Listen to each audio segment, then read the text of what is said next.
Hello and welcome to the latest episode of Nerds Amalgamated. I'm your host, the Professor, and these other two idiots who are extremely annoying, Bucky and the DJ. How are you going, DJ? Oh, I'm going good. Just having some fun. I'm so jealous. You always ask him how he's going first.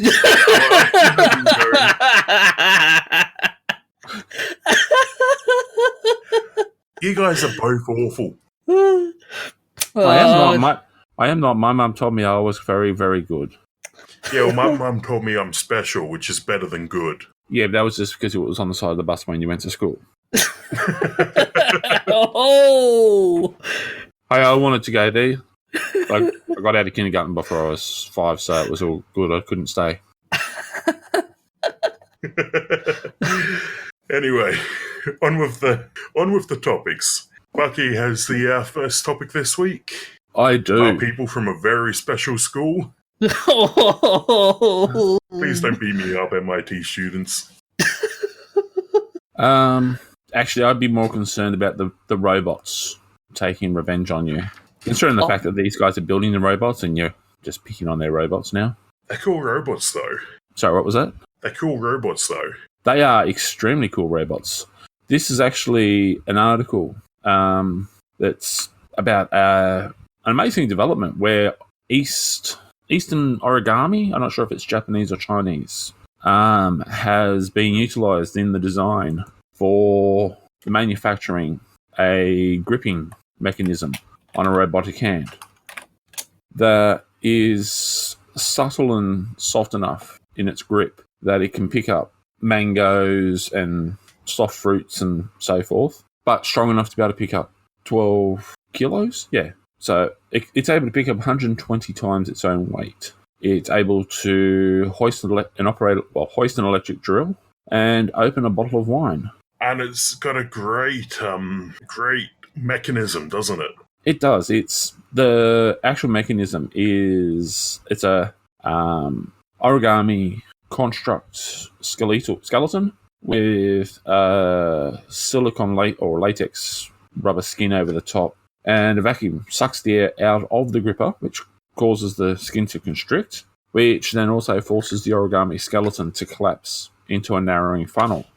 Check out the pictures. It looks like something out of some 50s sci-fi. When I first saw it, I actually thought it was like a lampshade or something gone wrong. Like, you get those old, like the grandma crocheted lampshades. They look like one of those. Yeah, I can see that. Only this lampshade could kill you. It's like it'll just sucker onto your face. Mm-hmm. Hey, kind of like... you first spoke? I was just going to say, I'd be more concerned about it picking up the drill. Yeah. Perform a brain surgery on you. Kind of looks like the one of those alien face huggers. Well, it could face hug you, but it doesn't really look like a face hugger. Yeah, it's only got one arm. Yeah, it's more like a plunger shape. Mm-hmm. But I'm thinking this mounted on top of Spot from Boston Dynamics, and you got a way of going shopping without even having to get up and move around yourself. You could, like, you get those the people like Stephen Hawking who can move around in a wheelchair. They've got extremely limited movement option. Hey, hook it up to a joystick. You could have something like this on Spot from Boston Dynamics, and it can pick up, like they've got it here, picking up an apple, and I'm not sure if that's a football or a mango down below, but it can pick up all these different bits and pieces up to 12 kilos, so they could go do their shopping, give them a bit of extra freedom. I love that it can grab things by the handle too. There's a video in the article, and it shows it grabbing things like a padlock by the loop. Mm-hmm. I wonder, like, it's vacuum powered, so I wonder how well it does with porous material. Well, it's actually not the material itself isn't being sucked. It's the air inside the silicone glove sort of thing. Oh, right.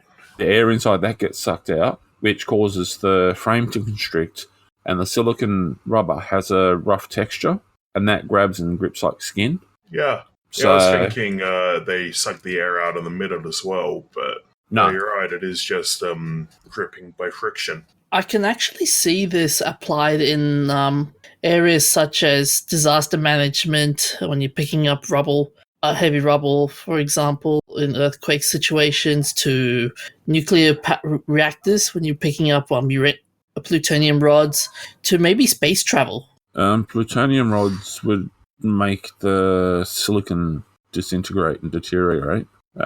Just the radioactive aspect of it doesn't go well with latex, kind of the same as skin. Yeah, I think the best use for it isn't for things like you can easily design one specialized robot to do like moving plutonium rods or whatever.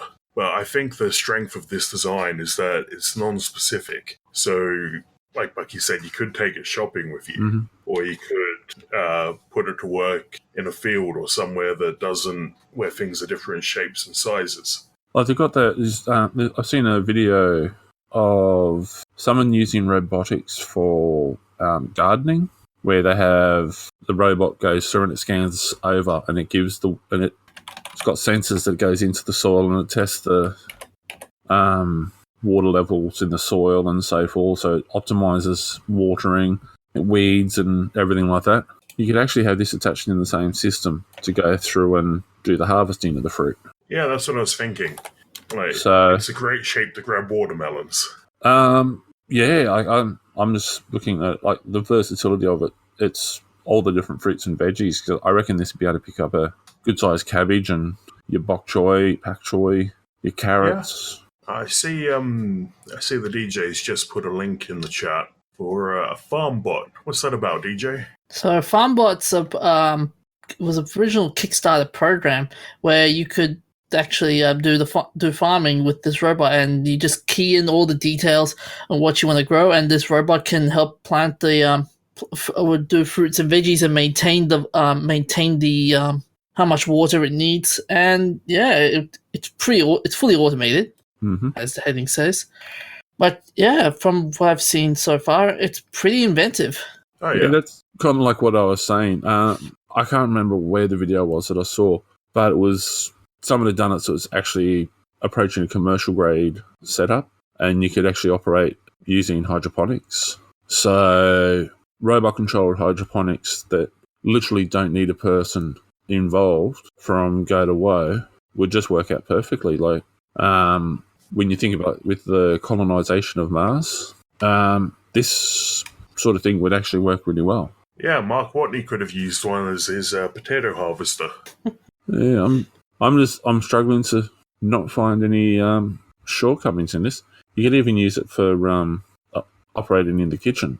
You can pick up mugs and so forth. So I can actually see this as being, as I was saying before, like with the shopping for people with limited mobility, this could actually help them for picking things up in the kitchen, and so they can make their own cup of coffee and cup of tea. I can see one downside, actually. Since it relies on the sort of balloon formation of the latex and the vacuum, it could be pierced by a sharp object. Yeah, but you can get special coatings that are cut resistant. So when you actually look in a lot of the factories and metal workshops, when you actually look at the gloves that the guys are wearing, the cut resistant gloves, it's actually a silicone overlay that's sprayed onto the gloves, or it's dipped into this solution. So yeah, it allows full flexibility and dexterity and sensitivity of touch. So you could actually coat over the inside of this or the outside as well, so it's cut resistant and puncture resistant to make it so it's a bit tougher. There are solutions to all these problems. Yeah, I wonder how long it'll be before I can build my own or buy my own and turn it into a device to bring me like my phone, my Switch, bring me my lunch so I don't have to get out of bed. Well, they're saying here like it's successfully gleaming onto a smartphone, so it can already bring you your phone. It doesn't matter whether or not it's when it's released to the public. But I'm just thinking, as I said before, like attaching this to Spot, then you don't even have to get out of bed to go to the kitchen to get your food. Spot will do it for you. And the idea of Spot chasing you with that makes that Black Mirror episode even scarier. It does. Actually, having two of them. Because then they can grab both of your hands and lock them up. Yeah, that's scaring me a bit more than I'd like it to. Hey, I think I've just found a police robot. It works better than RoboCop. We just got to get Spot to be running faster, and then we just have to get the Decepticon symbol stenciled on there somewhere, and the Transformers theme song playing in the background when it's chasing you.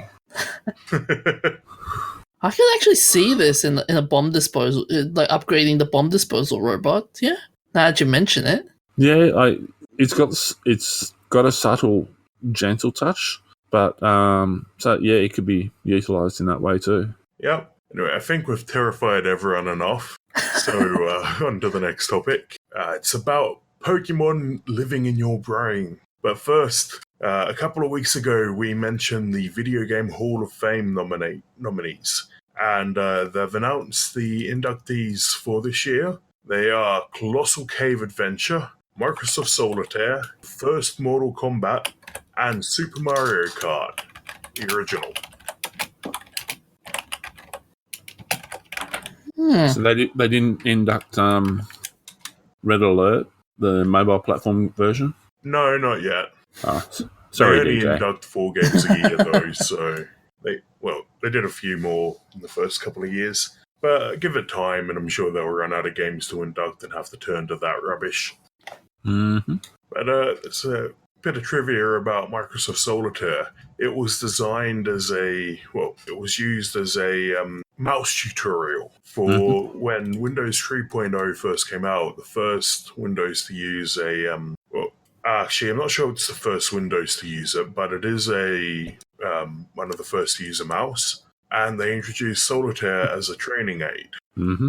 It's according to the blurb on the Hall of Fame website.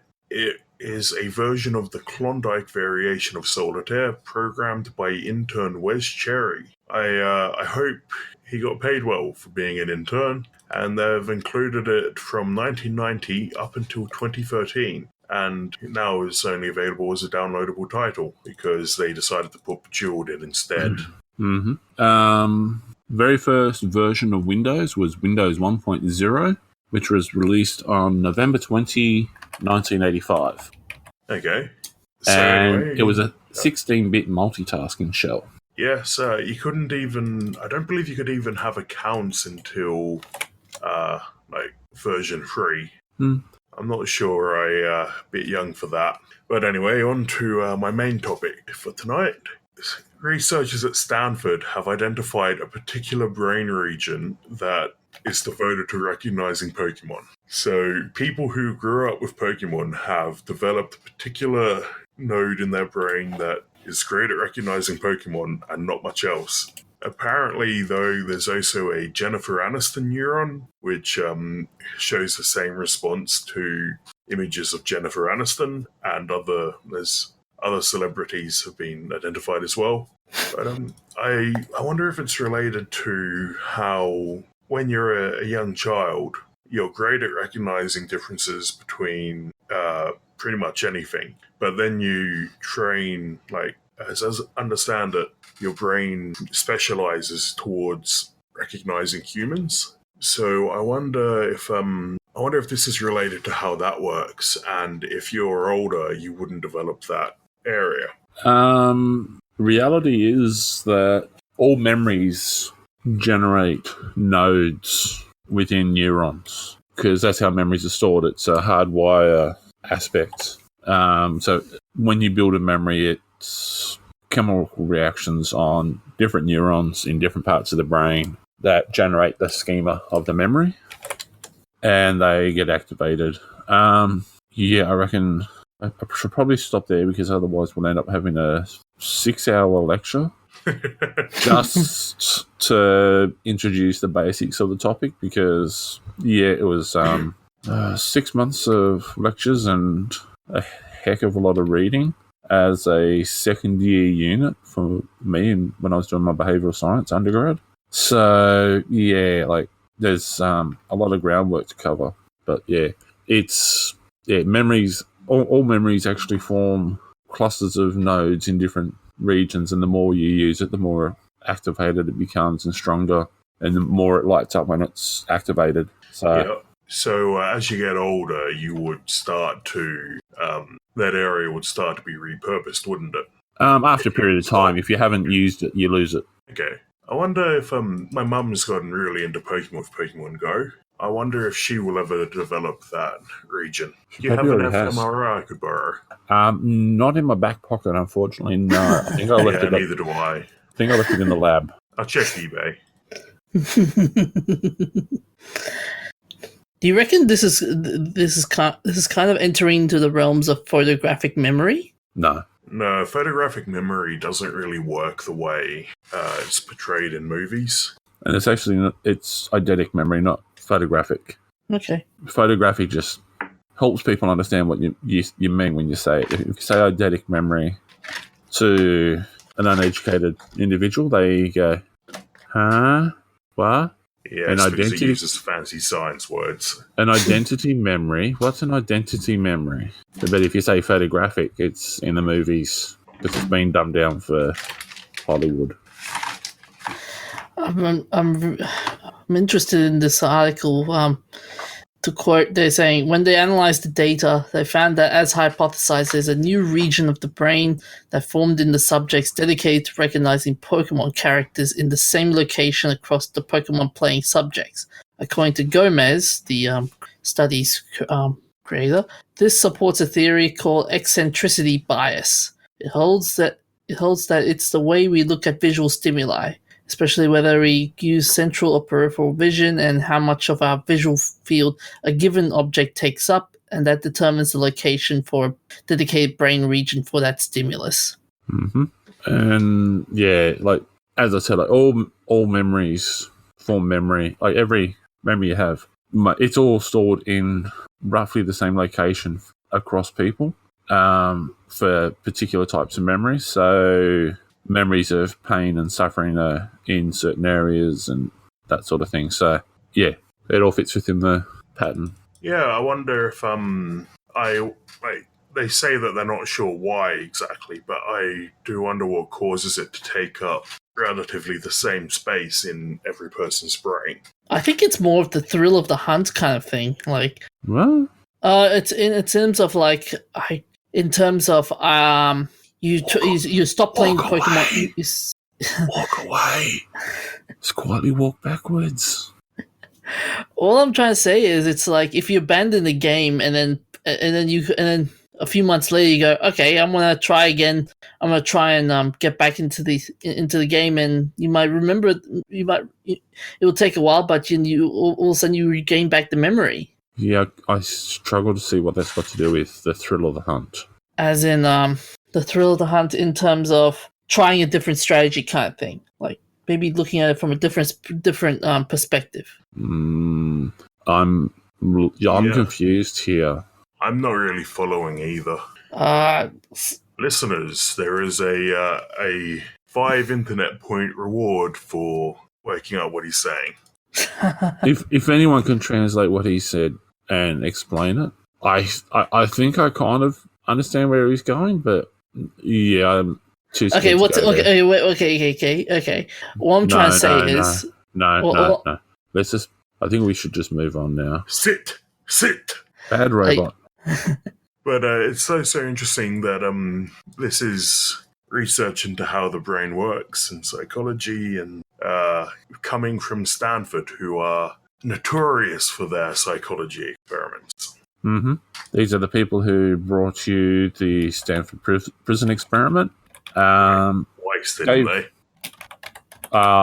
One major. There's a couple of variations of it that have been performed, and a lot of conjecture and rumor, which is all untrue. And then someone made a movie about it, and they think that was another experiment. But yeah, but they also gave us the Mozart effect because someone wrote a paper which showed minimal interactive response and results.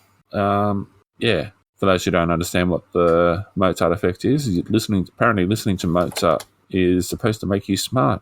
Although the original experiment was using the Stanford Binet spatial reasoning IQ test only, and it was a nominal variance.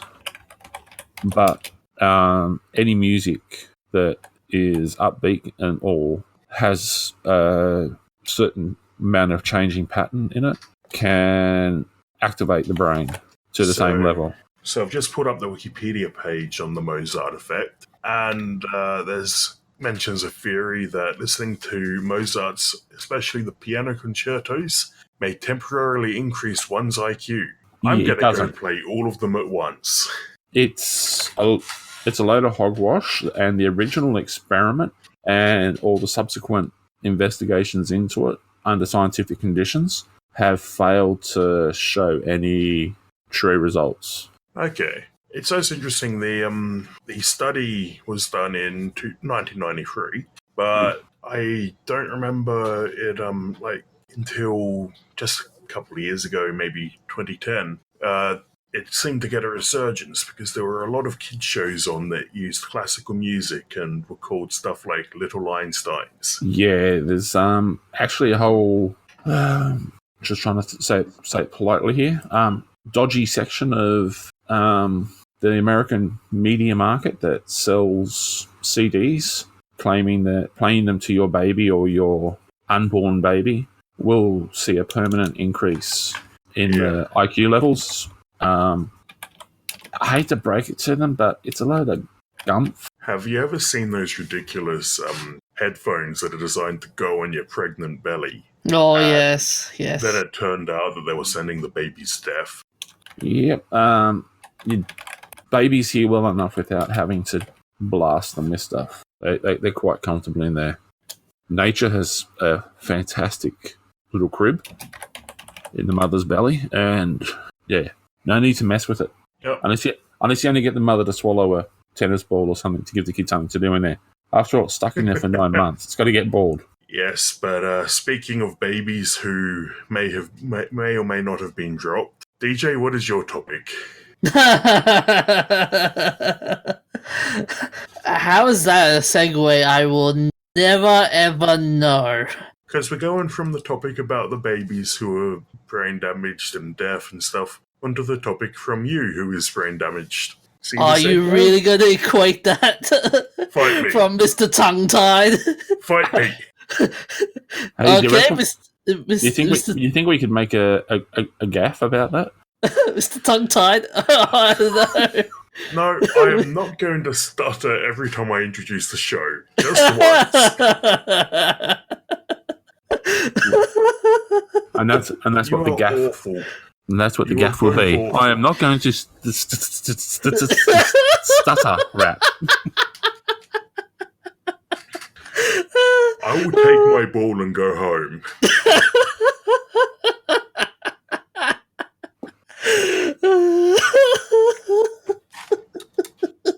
Alright, chill out, DJ. What is your topic? God, that was a good laugh. Okay, so a couple of weeks ago, the Sonic movie trailer came out, and... Was it a couple of weeks? It was only, barely a week ago, I thought. May 3rd, so a bit over a week, looks like. Yeah, so the trailer... It was about a week ago that he said, yep, you have criticised me, and I have heard. So, 3 weeks ago, so a couple of days ago, the Sonic trailer came out. It was widely panned by the internet, and people have came out saying we could change the design. We could help change the design of Sonic. And the director said, "Okay, thank you for your criticism. We will change the design of Sonic." From that terrifying guy in a fursuit image. Mm-hmm. So hopefully something more like the fan version. Yes. But all I can say is, how did they get...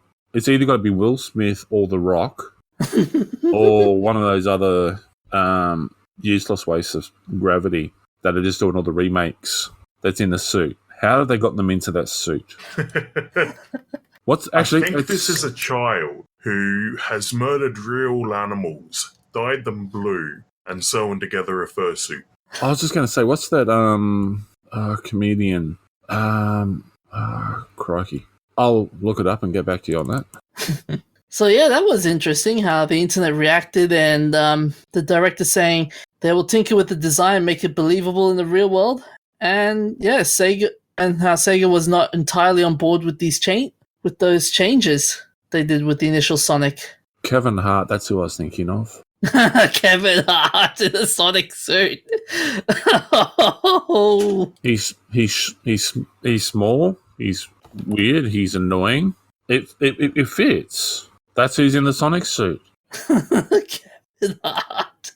What were your I what were don't your initial understand how someone signed off on this design, though.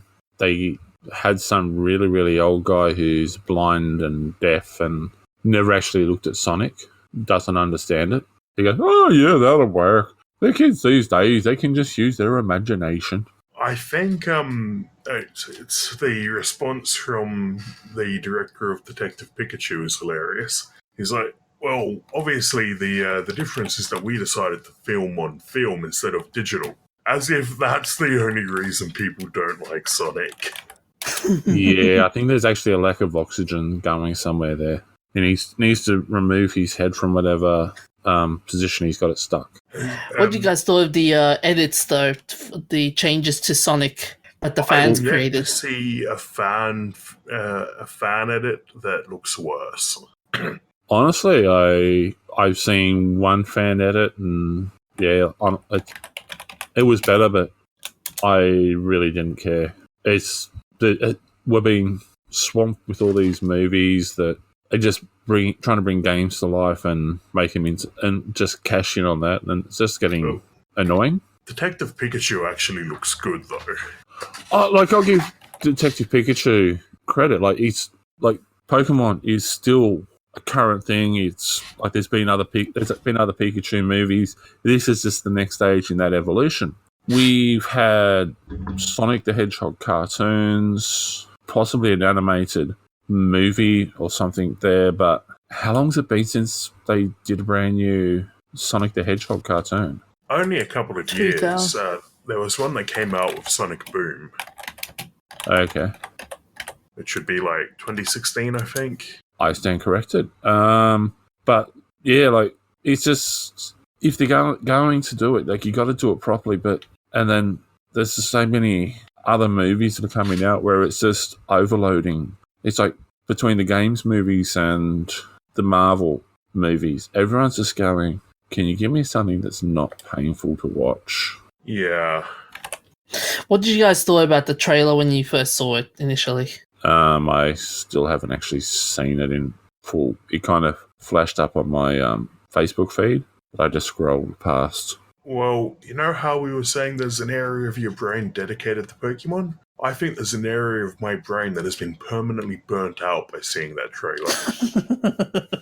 Although it's good to see how the internet rallied behind and made the director change his mind. Well, don't think it was the internet. It was just there was a small group of people going, we got to have it changed to suit us. We got to have it changed to suit us. We got to have it changed to suit us. Kind of like you remember your partition about Star Wars, where they wanted one of the movies taken out, so they had a petition, and apparently it was you thought it was some amazingly brilliant thing. You said it was amazingly brilliant, the movie. I said it was just... No. Excuse me. You were talking... I was saying about your petition that you were saying about. I didn't even... let's not go there. Which was what? Was it 90,000 people? Hold up. Wow, that's less people than signed the petition to bring back Santa Clarita Diet. Yeah. I kind of laughed when you showed me that one. I reckon there's probably a similar sort of thing here. It's just they just listen to it to shut up the group of whingers. Well, hey, you gotta respect the audience. That's the one underlying thing in the end. I don't mind that. I'm just tired of a small percentage making a racket and trying to dictate that they're the fans who know it best and just being a pain in the neck for everyone else. I agree that the character looked wrong, but honestly, it's neither here nor there for me. I'm probably not going to watch the movie. Yeah, I'll probably go to see Detective Pikachu with my family, but I don't think I'll go and see Sonic.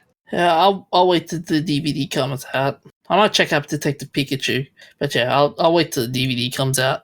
But it's interesting as well how video game movies are coming back up. Like you said, there's Detective Pikachu, then there's Sonic. I heard a rumor that we might get another Mario movie. Well, there's a thing I saw. I'm not sure if I posted it on our Facebook page. where there's a whole list of movies that have been planned to come out, similar to the Marvel collection, where they got, I think there was a whole lot of the different like Nintendo games being turned into movies, including Smash Brothers and so forth. A Smash Brothers movie, that. Yeah, what we need is intro movies for each of the 70 characters in Smash Brothers. Then an Avengers-style movie. Is it only 70? Smash Brothers. Is it only 70 characters? It seems like so many more. It did. You weren't there, DJ. You don't know what we went through. No, but I can imagine you guys squirming in pain, going, "Why am I watching this?" No, I wasn't squirming in pain. I kind of fell asleep. Yeah, they've got Detective Pikachu, Sonic the Hedgehog, Zelda, then Super Mario's, Sonic, another Sonic movie, Metroid, Kirby, Mario Party, and Super Smash Brothers. Wait, a Mario Party has a movie? What are they going to do? Like, what are they going to do? A VR section in the movie going, okay, guys, play beach volleyball. No, it's going to be rated R for I know it. But there's Mario Party always ends in violence. There's the image. I posted it back on the 5th of May. That's just a myth. No, but they've got because they've got dates and everything. Like, I don't know, is this actually? Yeah, this is a meme. I think I'm pretty sure this is playing. I'm hoping it is. I'm hoping that's all it is.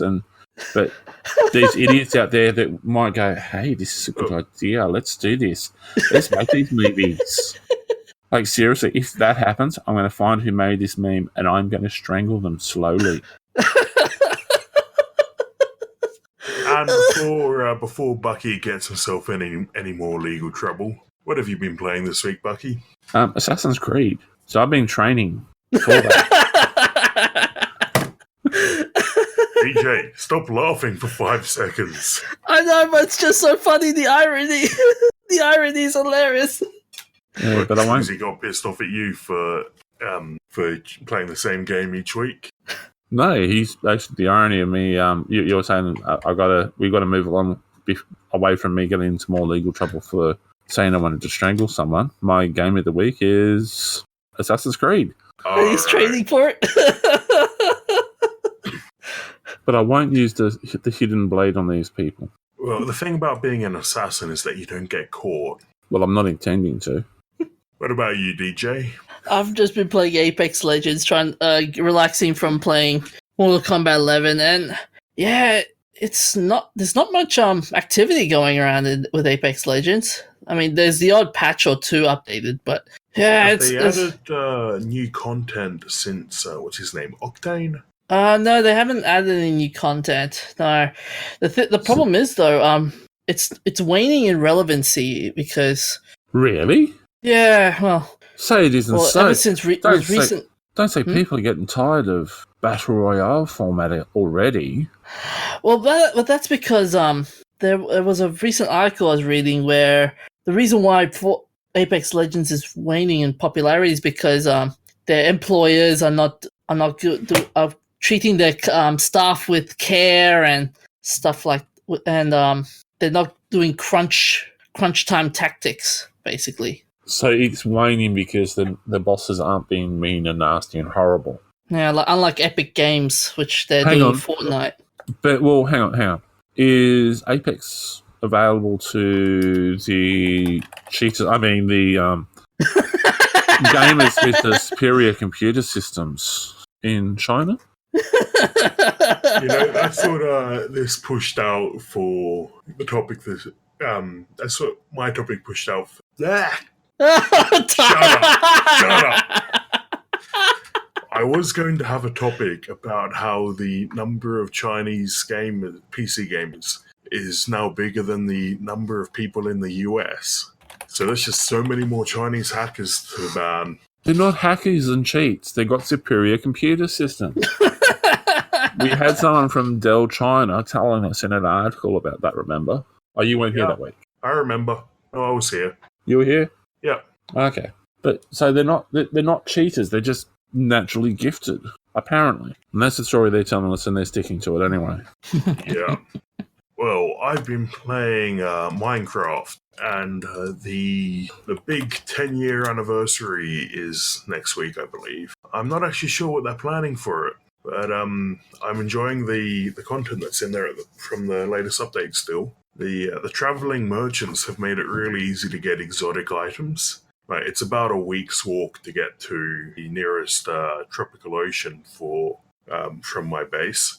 And I was able to buy some tropical fish for my fish tank from a trader.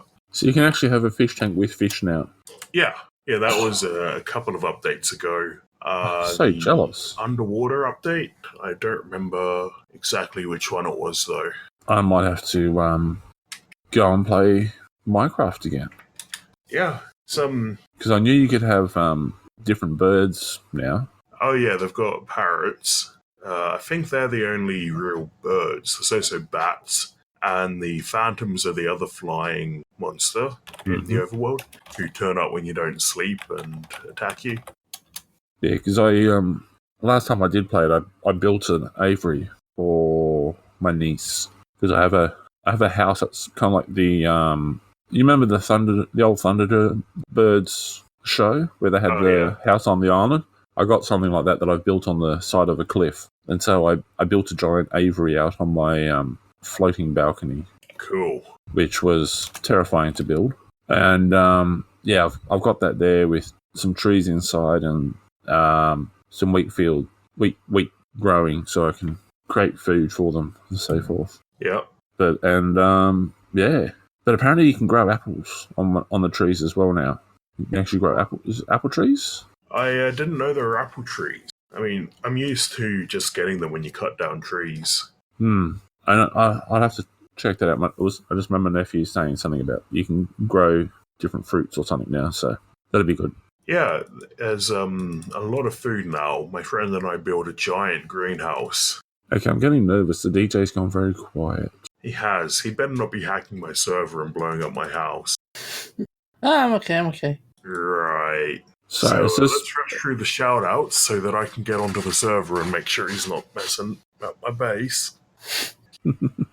As of the 5th of May 2017, the movie Bahubali 2, The Conclusion, became the highest-grossing Indian box office film ever. It earned $120 million. That was an awesome movie. Is it Bollywood? Yes.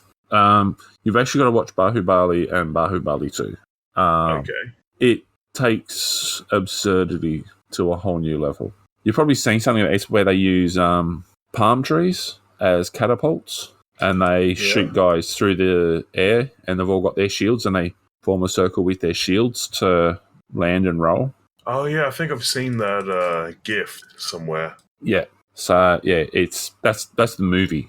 I might have to check that out. Is it also the one where the guys are using magic and like throwing sticks that turn into snakes and stuff? I don't remember that part, but they're two pretty epic movies. Okay, I might put them on my list. So does it come in the generic Bollywood movie style where you get the dancing in the rain, that kind of thing, or it doesn't have that moment? I don't know about dancing in the rain. There was some dancing in a waterfall. Oh, yep. Yeah. It's always every love song in a Bollywood movie. It's always including something with water. I don't know what it is. Because water is life. It's so cheesy, so cheesy. But, for all those listeners who enjoy Bollywood and perhaps Indian or something like that, and are now wanting to attack, remember it's the DJ once again who's saying the crazy stuff. Yeah, so DJ has no appreciation of the art form that is Bollywood. Well, I'm just saying Bollywood's so predictable. DJ. Well, I'm just saying Bollywood movies are so predictable nowadays. What is it now? Well, every Bollywood movie, it's either the guy falls in love with a girl, the girl's dad doesn't like the guy has to prove himself that he's a good guy and make the dad. Oh, that's any different from a Western romantic movie? Yeah, just kick him out. Has he stopped talking? I doubt it. Yes, he has. Wow. Let's just enjoy this moment of silence. Our next shout out is to Sarah Ann Henley, who on the 8th of May 1885, at 22 years old, threw herself off Clifton Suspension Bridge, designed by our favourite Victorian engineer, Isambard Kingdom Brunel, and fell 101 metres, got caught in a breeze which inflated her clothes and carried her into the mud. And she was immediately pulled out by some people who had seen her jump. Apparently, the cause of her jumping off the bridge was because she had an argument with her then boyfriend. Yeah. So, in other words, young girls are still doing stupid things because they're of relationships with young men. Yeah. Yep. Thank God she survived, though. No. Thank the wide crinoline skirt, which was popular at the time. and we also have to thank the penguins. Well, the penguins probably designed the skirt, but yes. Stop stealing my line. You got to get your own. But next is the 6th of May 1994. The Channel was open. The Channel is the famous tunnel between England and France. It was constructed nearly 200 years after it was first proposed. Mm-hmm. It's 31.4 miles long and is considered one of the 7 wonders of the modern world by the American Society of Civil Engineers. And it's the method of getting rats and rodents and other vermin, both human and non-human, from Europe to England. Yeah, apparently it's so deep too that if you open champagne at the bottom, it's flat. Yes. And one of the drilling machines was sold on eBay for £40,000. Mm-hmm. But I'd like to see where you're going to stick that thing. Yeah. It's not. I don't have room in my backyard. I think you'd struggle to have room for it if you took over Lane Park. Those things are huge and heavy, real heavy. Yes, they say it was 12,000 tons. Yes, it's here we go. It's as long as 2 football pitches. So yeah, I know that the ones that they used for the tunnel here in Brisbane weren't as big as the one they used for the channel. So, and they were big enough. And it's crazy that it's so hard to get one out from underground that it's easier so that when you finish a tunnel, you just dig off a side passage and bury it because it's not worth the money to pull it out and ship it off somewhere else. Yep. And you need a team of people. I can't remember the number. Like you got to have a team of hundreds of people to operate and service and maintain each machine. Yeah, what I really like about it though is the newer ones can drill the tunnel and place down the concrete panels to seal the tunnel as they go. Yeah, it can seal the surfaces. Amazing engineering. Yeah, the actual filling out the tunnel for building the upper surface and lower surface, because when you actually look at like the channel and also the tunnel here in Brisbane, we've got north and south travel passages, but they're actually tunnels inside another tunnel, because the actual main tunnel is this big circle. And so above the roadway, you have the roof, and above that is actually enough room. You could actually have another roadway up above. Oh, cool. And another one below. Like, were they planning one day to come back and no, it's all the service materials. So when you look at all the electrical cabling and so forth, so all your lights and everything, a lot of the cables are actually hidden away up there, all the fire suppression, and also the emergency exits. It all goes up through that. There's probably still cars stuck in there that were modified for operating within the construction phase of the tunnels that are no longer able to be used anywhere else, where they've chopped off massive sections of things to make it an articulated utes because they needed them to turn around in extremely tight spaces. So yeah, there's all sorts of crazy things that were done, and there's probably still vehicles stuck somewhere in amongst all the stuff, just because it's easier to keep it there and keep them operating. Yeah, So we have a few sad remembrances this week. The first one is Peter Mayhew, the actor who played Chewbacca in Star Wars. And he played Chewbacca in all of his live-action appearances. He wasn't in The Last Jedi, but was apparently listed as Chewbacca Consultant in the credits. He was suffering health issues, so he retired and was replaced by Junius Suetamo.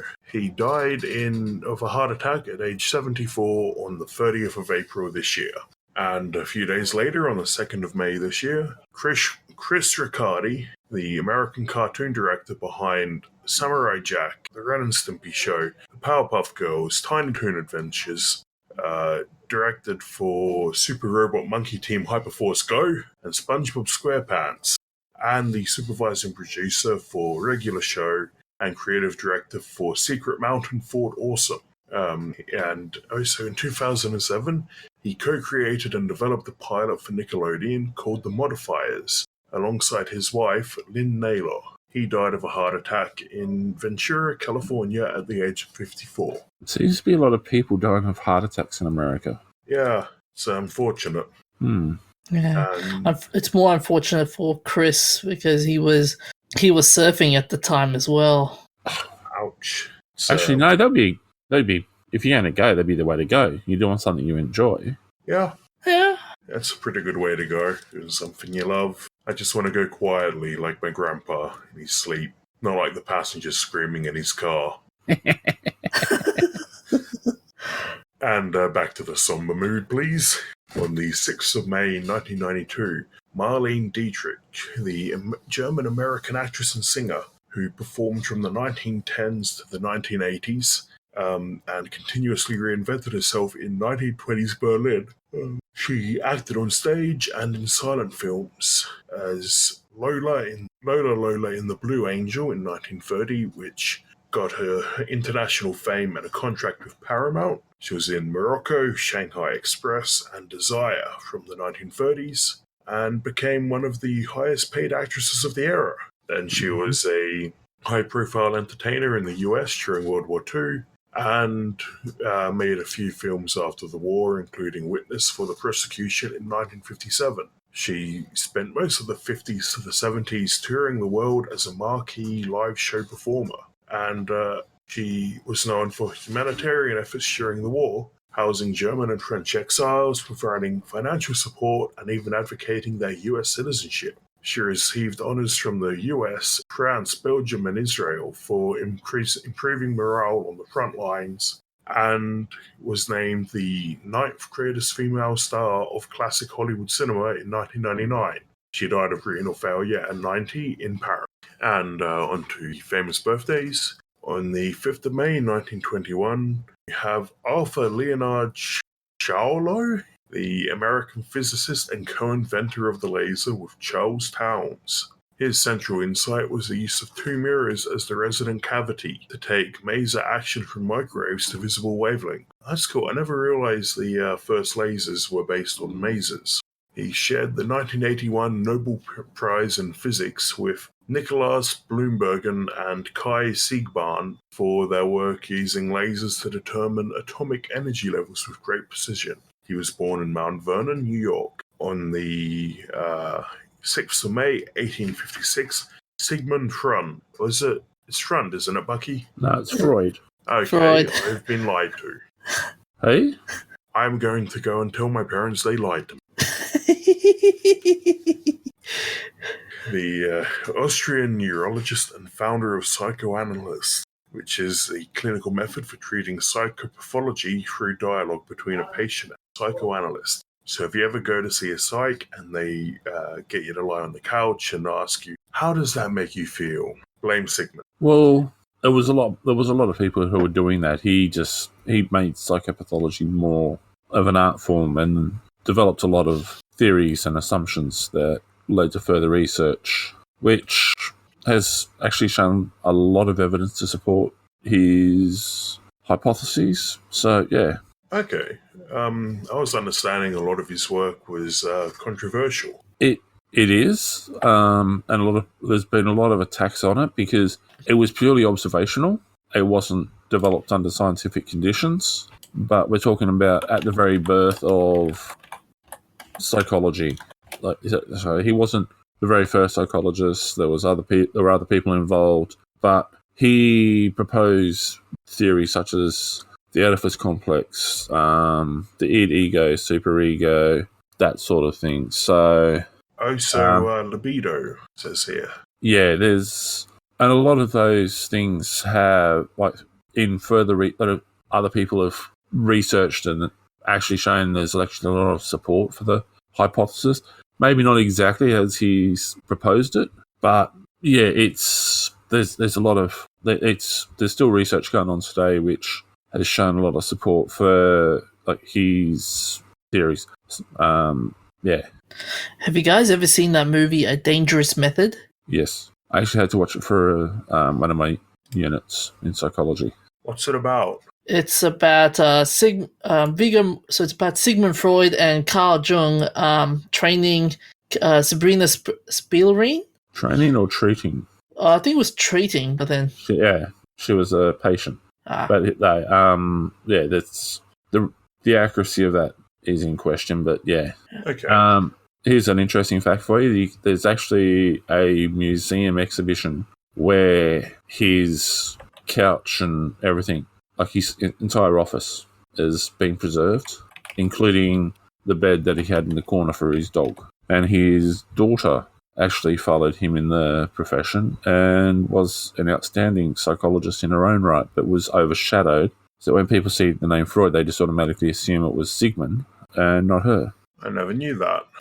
So our final birthday for this week, oh no, not our final birthday, our next birthday on the 6th of May 1915, Orson Welles, the American actor and director, writer and producer, who is probably most famous for the 1938 War of the Worlds radio broadcast, which has a bit of an urban legend about it, that it caused mass panic. Mm-hmm. He's also famous for the movie Citizen Kane, which is regarded as one of the greatest films ever made, and is about a man and his sled. You just spoiled the movie. No, I didn't. I never said the sled was Rosebud. Hey, it came out in 1941. It's way past the moratorium. He's been praised as the ultimate auteur, and in 2002 he was voted the greatest film director of all time in 2 British Film Institute polls among directors and critics. Oh, he was also a lifelong magician who presented at variety shows in the war years for troops. Mm-hmm. He was born in Kenosha, Kenosha, Wisconsin. I am not wearing my glasses. So tongue-tied and blind. Shut up. And spanked. I was clapping to mark the start of the recording. I think if anyone's going to be spanked now, we know who it's going to be. Hey, don't laugh. We know you enjoy it. 1828, I will kick you both from the channel. Henry Dunant, the Swiss businessman and social activist, was born in Geneva in Switzerland. He founded the Red Cross and was the first recipient of the Nobel Peace Prize, which is awarded in Oslo. The 1864 Geneva Convention was based on his ideas, and he was awarded the Nobel Peace Prize with Frederick Passy, making him the first Swiss Nobel laureate of any discipline. During a business trip in 1859, he was witness to the aftermath of the Battle of Solferino in modern-day Italy.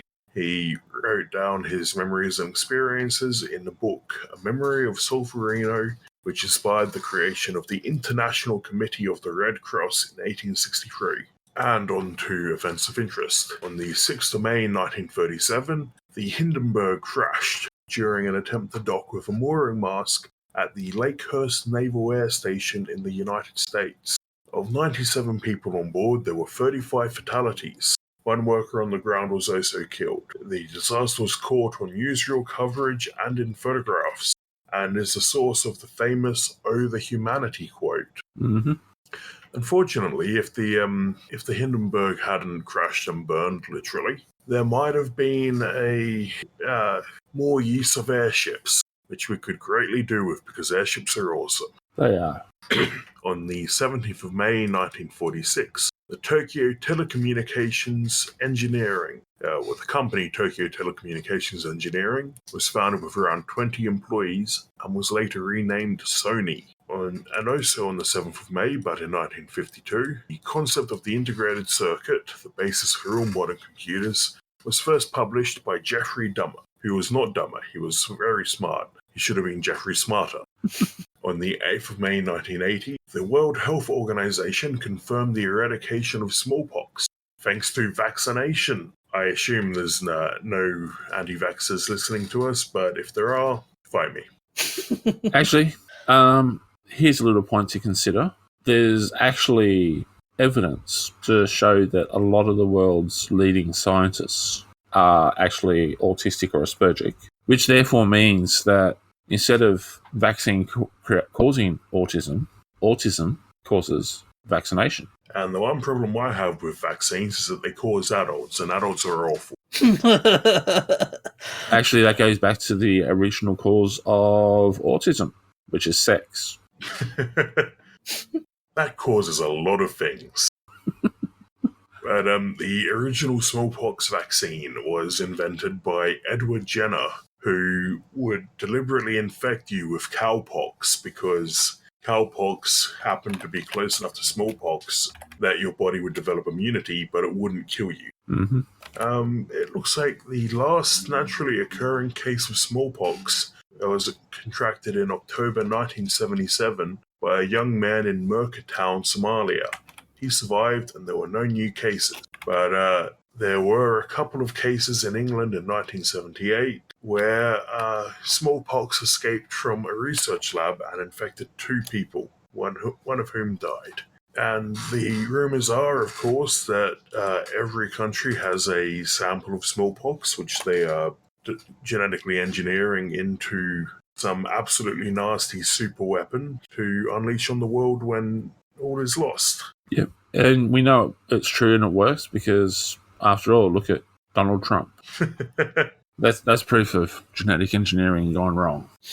Yeah, so anyway, that's all of our topics for this week. DJ, hit them with the email link. You can find us on nerds.amalgamated@gmail.com. You can also find us on Facebook at Nerds Amalgamated. You can also find us on Twitter at namalgamated. You can also find us on iTunes, Spotify, Stitcher, and also on the That's Not Canon website, where we have our archive of our previous episodes and merchandise. And you can check out the other podcasts in our That's Not Canon family. Do you guys have any suggestions for this week? The Shane Oliver Experience is looking kind of interesting, if you're into punk music. I'll have to check that one out then. Funky music sounds very good. So if you enjoy stuff like the Sex Pistols, yeah, this is a guy who lives the life and enjoys it. Okay, so anyway, that's all from us for this week. So we will see you next week. Take care of each other and stay hydrated. See you guys.